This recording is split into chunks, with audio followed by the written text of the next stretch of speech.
All right, guys, Trevor Boone from Emerald City Guitars. I am so excited. I gotta say thank you to the person that bought this immediately, but I really wanted to show the world this guitar, and my awesome customer let me hang on to it for a few days despite how excited they were.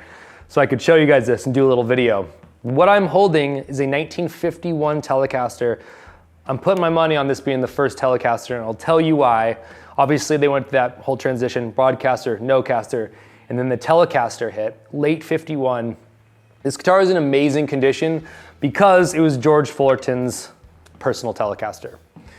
I believe that he put this together and hung it in his office. The reason I believe that is because it's what I do, and I've talked to a ton of people about this whole thing and the theory, and you open up the guts, it is signed by George Fullerton. If you've ever seen another Blackguard with George's signatures on it, please let us know. We've never seen one. It's crazy.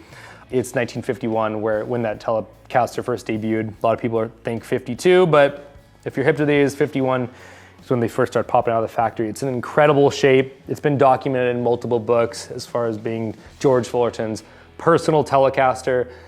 I mean, he's the creator of this, obviously alongside Leo Fender, but he's noted for having such a heavy hand in designing this. And it is 100% stock, incredibly clean, zero alterations. There's a really great Fender book that's out that I have upstairs that has pictures of this and talks a little bit more about it. But here it is, 1951 Fender Telecaster, owned and signed by George Fullerton, in just incredible condition. It's super light. I mean, this is the ideal Tele. I think he just puts his special touch on making the perfect Telecaster. Some of those broadcaster, no casters are known for having a little bit more meat on. This one feels super great. It's like 6.5 pounds and it's just perfect.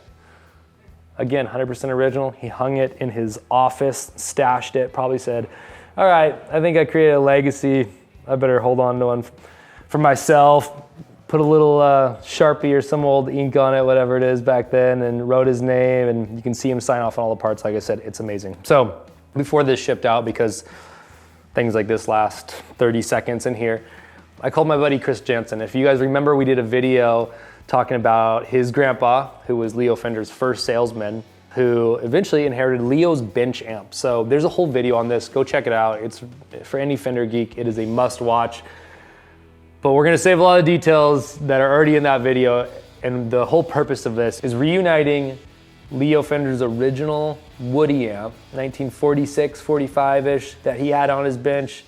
It's his little test amp. He modded it through those years, and this is personal amp with George Fullerton's personal Telecaster.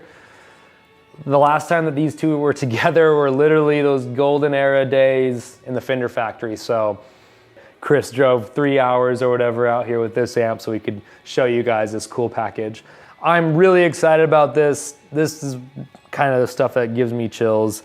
We've seen pretty much everything, but these are two exceptional, very historic, important items that we're really excited to put in the same room again. So we had our buddy Skyler Mehal come down, and he's gonna do the demo on this. And obviously this does not have the original case. I don't think he grabbed a case when he had this guitar. He probably just hung it on his wall. This is Chris' old Fender display sign that he let us hang onto at the shop. We had to incorporate that. And then a really cool picture of Leo Fender that somebody framed for us that was signed by Leo. So anyways, this is a little Fender appreciation video. I hope you guys dig it. And again, this amp isn't for sale. This guitar is already sold, so there is no prices on these. They're gone. They're in safe places, and this is purely for your enjoyment. So thank you for watching. Enjoy the rest of the video. If you want to dig in deeper with these, go check out the last video we did featuring this amp. It's really cool. It's a whole story, and it's remarkable. We're really excited to put it out. So thank you so much. See you next time.